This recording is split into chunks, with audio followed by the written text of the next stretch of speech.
Hello friends, we are ready for day 11 of our Passion Tree adventure. Today we are getting close to the end of the Old Testament and we're going to look at two things, the 10 Commandments and the Tabernacle. So after God parted the Red Sea, rescued the nation of Israel, they were finally on their way to journey to this promised land that God had told them about. But 10 spies were sent in to check out the land, and 8 of those spies decided that it was just too scary and they didn't trust God would take care of them. So God said okay, and he allowed them to wander for 40 years in the wilderness.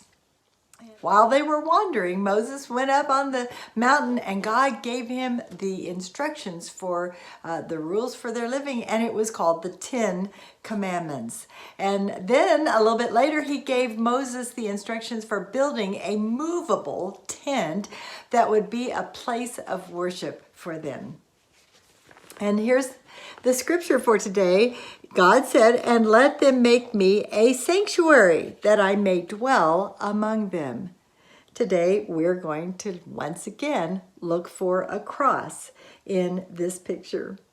So the tabernacle had much symbolism in it, and if you'd like to see a full-scale replica of the tabernacle, I'd invite you to go to the Great Passion Play in Eureka Springs, Arkansas. They have one there, full scale, and they have a priest who walks through and shows you all the symbolism of Jesus that was in this tabernacle that the children of Israel used while they were wandering in the wilderness. And in the book of Numbers, though, chapter 2, it gives a list of how the tribes were to camp when they stopped at night.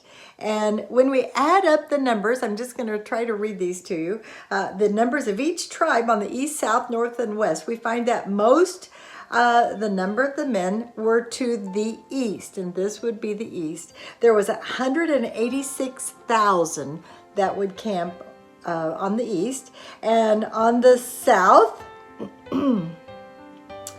there would be a little less. There would be 151,000, and about the same, 157,000 on the north.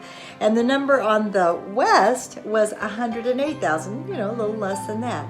But if you could have viewed that from the sky, perhaps the camp would have looked something like this. And of course, we know it forms a cross.